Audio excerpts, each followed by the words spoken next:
Okay. I'm going to sneeze. Christopher Nolan's recent film, The Odyssey, is a direct interpretation of the classic work by Homer, telling the story of one of the earliest heroes in Western literature, returning home from 20 years of wandering after war, and the obstacles, tragedies, injuries he suffers in reclaiming his home and reuniting with his family. It's been mined for story, plot, characters by writers and artists for over 2,000 years, so I will be far from the first to be bringing it up while talking about The Swimmer, this 1968 surreal inversion of Odysseus and his journey home.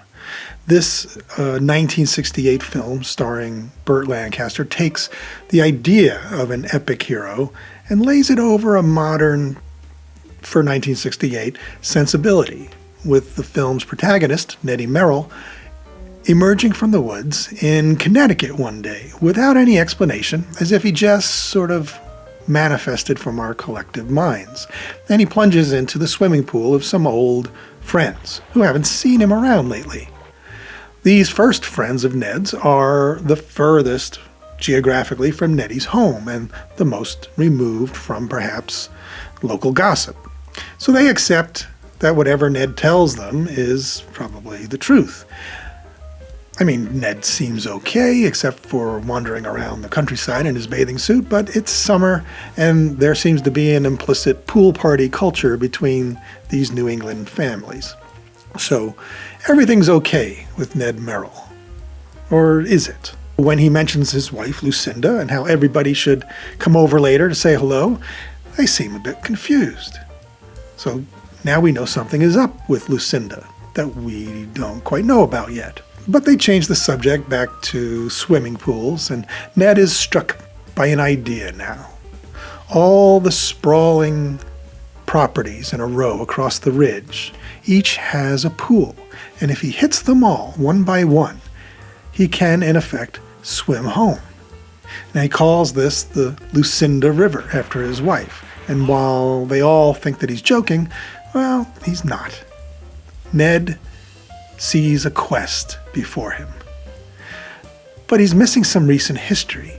His mind has maybe blocked it out, and the world he thinks he's moving within, well, may not be reality. A man of action, though, Ned moves on to the second pool. Another married couple from his old crew. They're glad to see him, newly prosperous. All the men here actually seem to be of that late 50s, early 60s professional cast, like the guys from Mad Men. Again, the conversation gets stilted and awkward around Ned's long absence. It's kind of like when you're in a dream and you're talking to somebody else in the dream and the logic of the dream itself gets raised and called into question, but everybody in the dream just sort of shrugs. And when Ned mentions, never wanting to sell his house, for instance, because he wants his daughters to get married there, we get our strongest indication yet that Ned might no longer be up on current events about himself. So the topic turns back to swimming pools yet again, and Ned continues along his journey, his odyssey back home. Now the movie gets more and more unsettling as Ned gets closer and closer to his goal. The closer he gets, the more people seem to know about Ned's current state of affairs, his family business and his personal troubles. It's kind of tragic, and it's also scary because we begin to realize that Ned is a bit like a trapped animal in a way, and if you corner him, especially with the truth, he might snap at you. And the likelihood this will happen only increases as he continues on. Also, his wistful, faraway tone as he imagines himself swimming home is also kind of a clue. He's maybe subconsciously plotting some way to purify himself for past actions, pool by pool, washing away his sins or his past, to arrive home with a fresh start, to be with his family. He's a poor guy. So next is a short scene at a pool of an old friend, and Ned is confronted directly with the passage of time now. His friend, it seems, had a possibly long battle with an illness, and he passed away since Ned last saw him. And Ned, missed it all. And so he's confused what happened to his friend. But his friend's mother is blunt and rude to Ned, banning him from ever returning for being, a bad friend. So Ned now flees to the woods after this sort of crack to his reality has occurred.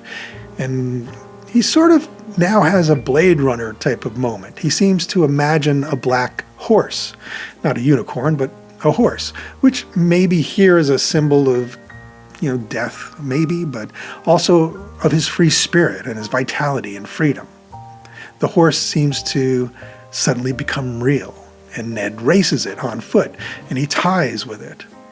And it's as if he's racing against death. And if he is, well, he's just about holding his own here. But for now, Ned's time in the woods has revitalized him. And at the next pool, Ned finds a group of younger people. Just what he needs, because they're idealistic and they have pliable minds. They're maybe the older kids of people of Ned's age group. And in fact, one of them is his old babysitter, who is now 20 and has a job in the city.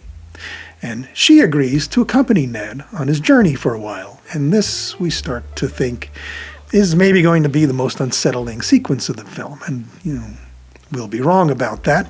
But for now, things get pretty heavy. And Ned's delusion is just climbing. Because, well, for one thing, his plan seems to be working. People are mostly accepting him as good old Ned Merrill, the Ned they knew and loved. But we know better now. Something is off.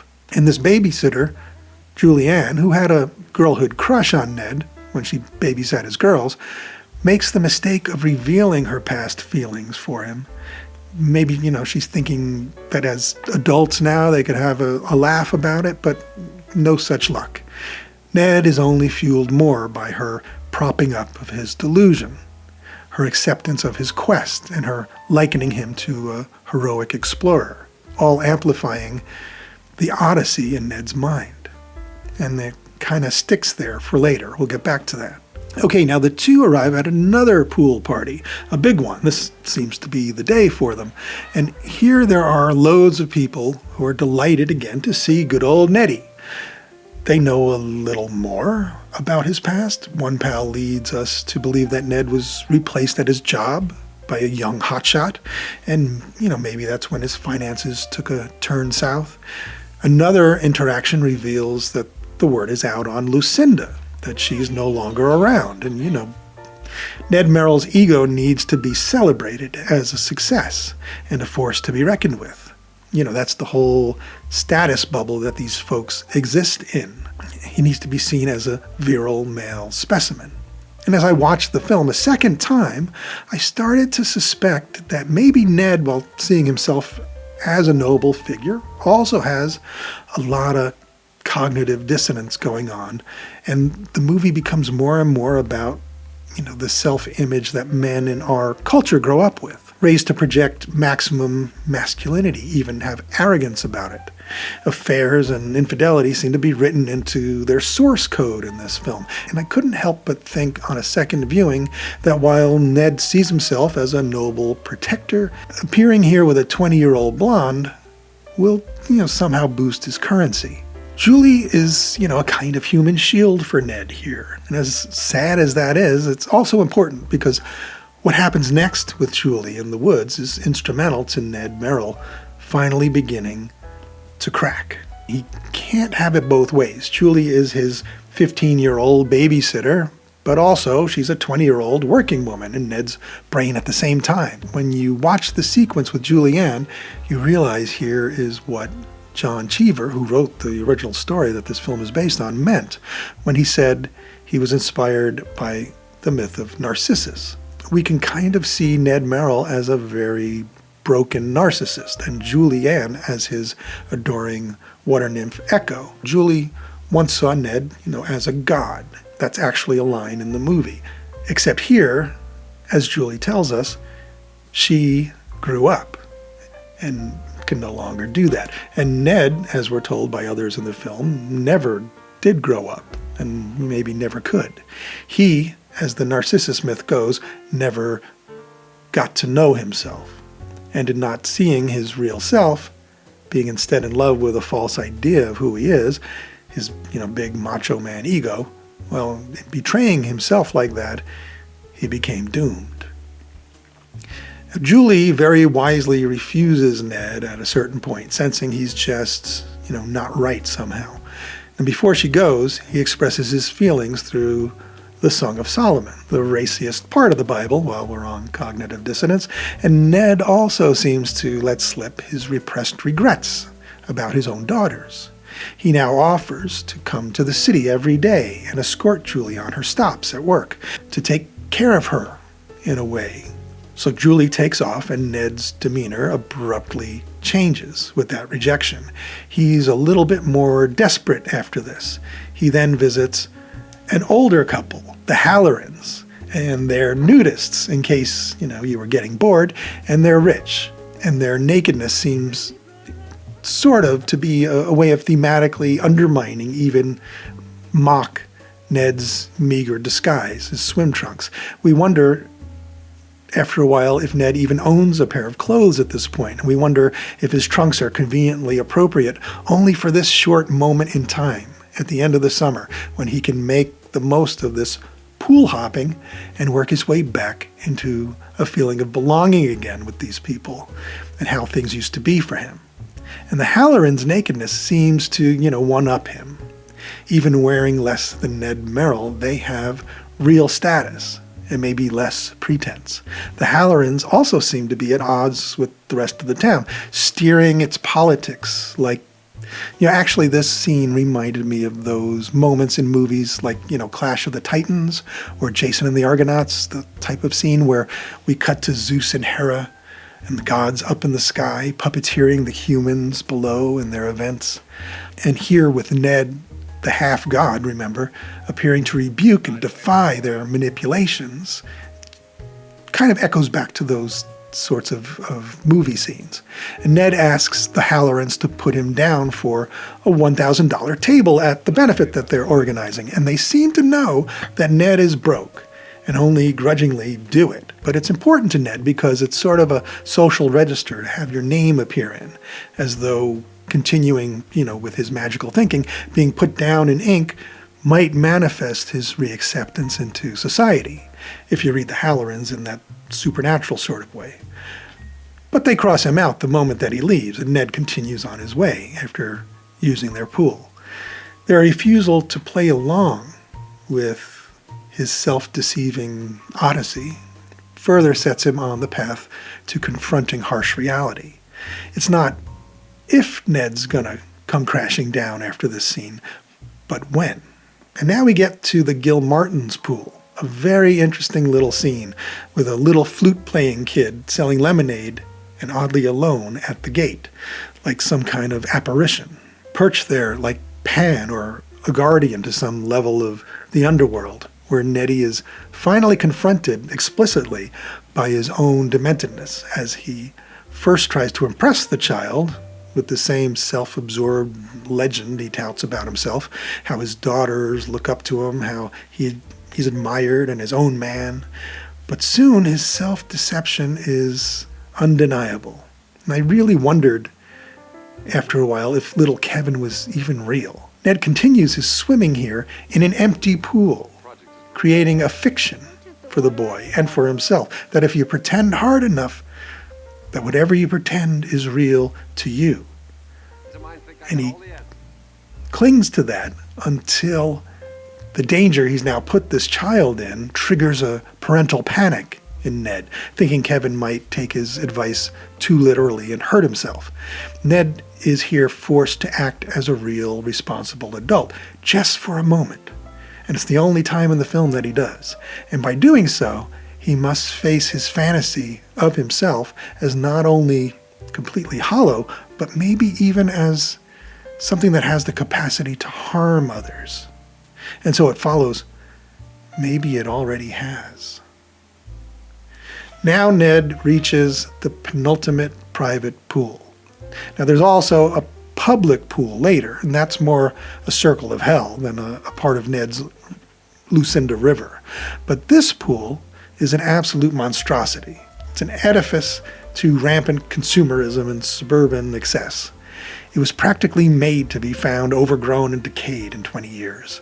But now, in its pristine state, it's the ultimate status symbol. And so here we get the ultimate pool party. This is a comically exaggerated symbol for what Ned has tried all his life to attain. Status so run amok that it's obvious Ned and his cultural cohorts have been on the road to nowhere all along. It's nearly unobtainable, and yet there's probably somebody out there trying to build something bigger and more obscene at the same moment. And Ned finds a reason to embed himself here. It's the hot dog wagon. And I'm not going to go into the symbolism of that, but he claims it used to belong to him. It's his, and he's taking it home with him. The clue for us is that his wife must have thrown it out during the divorce. But here, closer than ever to home, Ned's reception gets even colder. And these folks seem to enjoy his downfall. His entire identity is on the line. He seems naked compared to the other guests at this pool party. When asked what he does by one guest, he now answers, echoing Julie from earlier in the film, "I'm an explorer," picking up on his early success with the babysitter. But now he fervently believes it, which doesn't help him here at all. So he grudgingly, has his drink, flirts with a young Joan Rivers, gets called out as a fraud, and is roughly ejected. Yeah, but at least, he gets in his swim. One development in Ned Merrill's psychological journey that's been sort of bubbling up in the second half is his sort of in-between-the-lines parsing through of how he came to be in this predicament. He's like an amnesiac who talks about himself like somebody that he used to know. And when he, speaks to young Kevin Gilmartin, he seems sometimes to be speaking to his younger self, giving him advice, counterculture type of advice, warning him not to try to be the captain of the team, for instance, and to feel lucky about his rejection from the pack, and focus instead on being his own man, in charge of his own soul.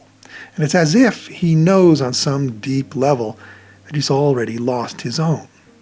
But if he could go back, he'd do it all differently. It's almost like he's entered a kind of purgatory in that scene, and he's got to convince whoever runs the place, is that St. Peter or somebody, that he's got the capacity to learn from his mistakes.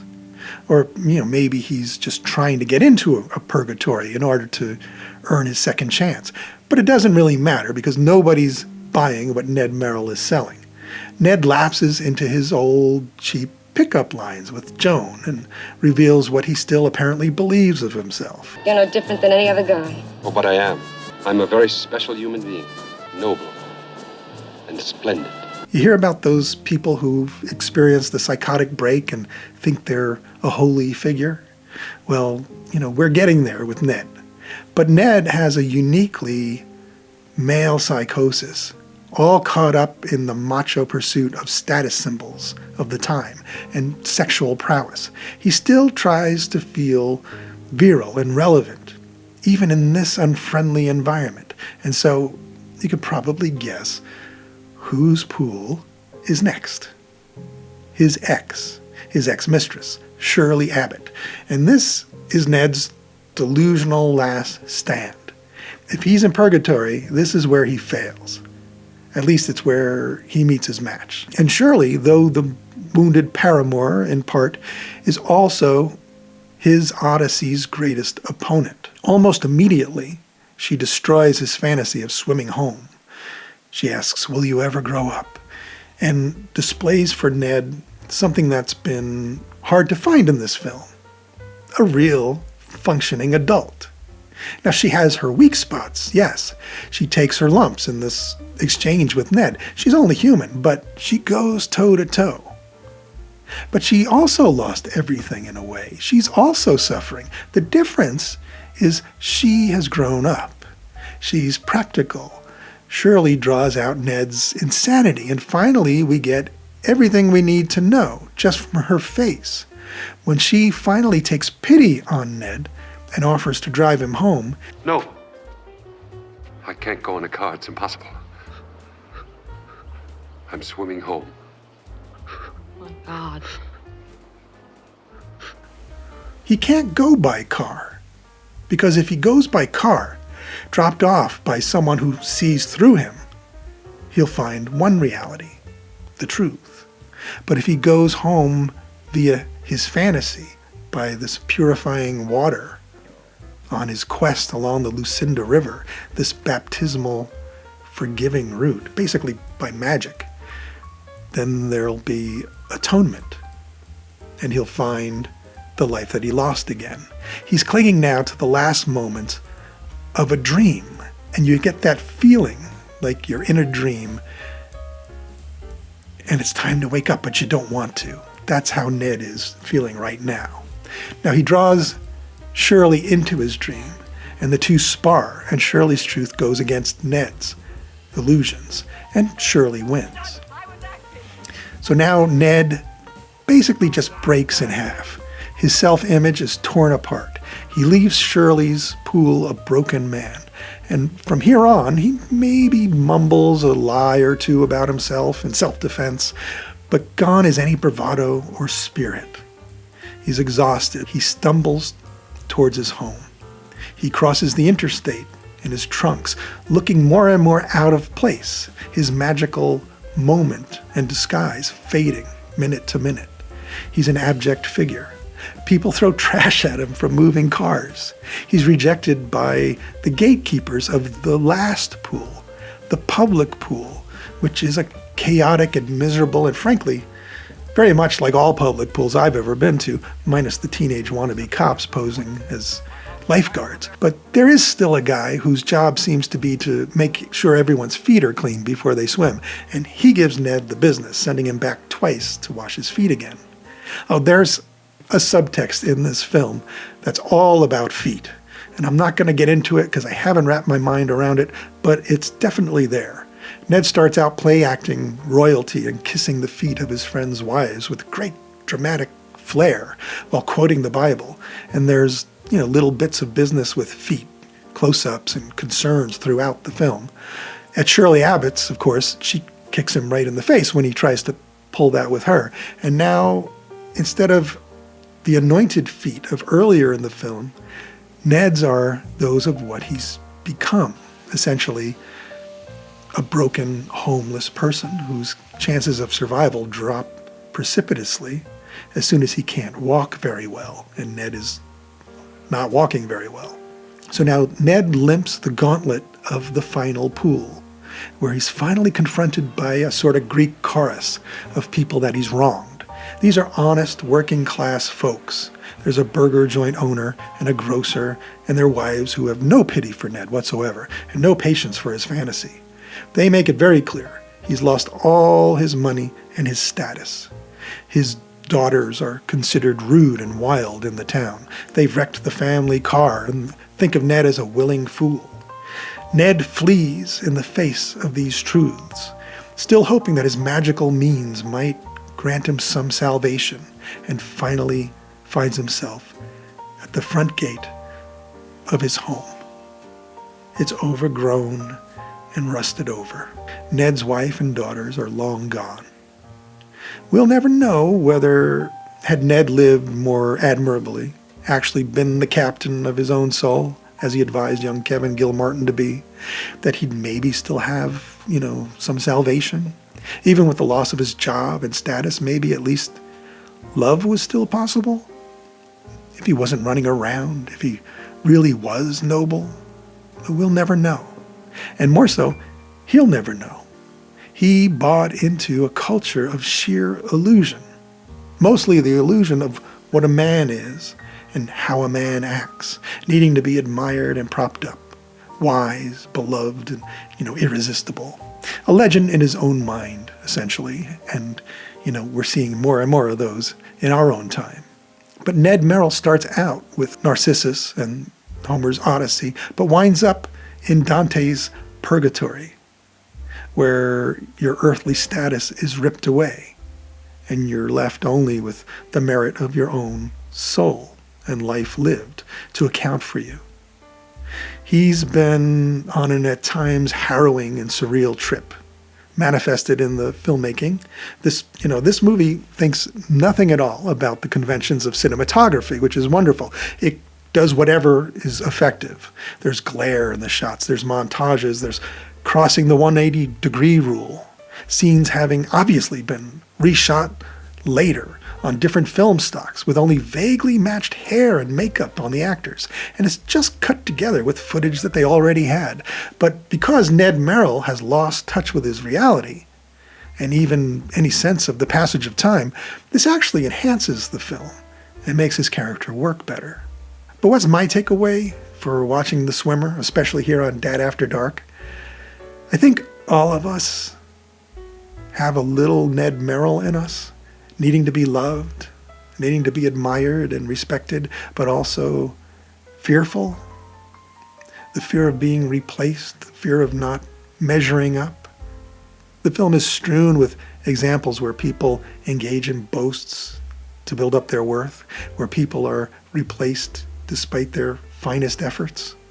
Ned is replaced at work, we learn. Shirley is in effect let go by Ned. Julie stops seeing Ned as a god and now has a real boyfriend.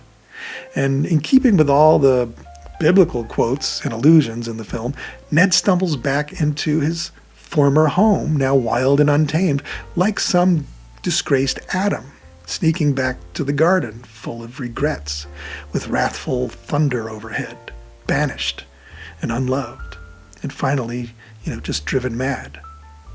It's a really heavy ending. Burt Lancaster sobbing in despair in the rain is one of the more unsettling movie moments I think I've seen. And as we hear it, we alone get to enter the house to confirm that it's empty, with just a small pile of boxes and his daughter's tennis rackets left in the front room, also containing picture frames, likely from family pictures, to underscore his total rejection. His family didn't even want the memories, let alone to forgive him. We started out with the Odyssey, so let's end with it. I haven't seen Nolan's recent movie, and I've only read parts of the Odyssey in school, but one thing that stands out about those parts is the honesty about the passage of time. Odysseus doesn't stroll into Ithaca after 20 years and sit back down on his throne amid praise. His home is overrun by suitors and villains and those trying to steal his wife and wealth. And it's lucky he even finds a foothold to try and regain any of it. And he does. Because interestingly, in that story, the gods will it after Odysseus rejects an offer of immortality and puts his family first. But that's not Ned Merrill. We're in an inversion of that story. And so Neddy gets the boot. And he's not even an anti-hero, because an anti-hero is still likable. He's our cautionary tale as men and as fathers and as husbands and human beings.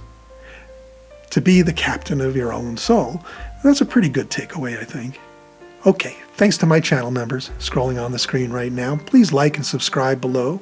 Visit my new revamped Patreon, where there are exclusive videos and behind-the-scenes footage. It's growing more all the time.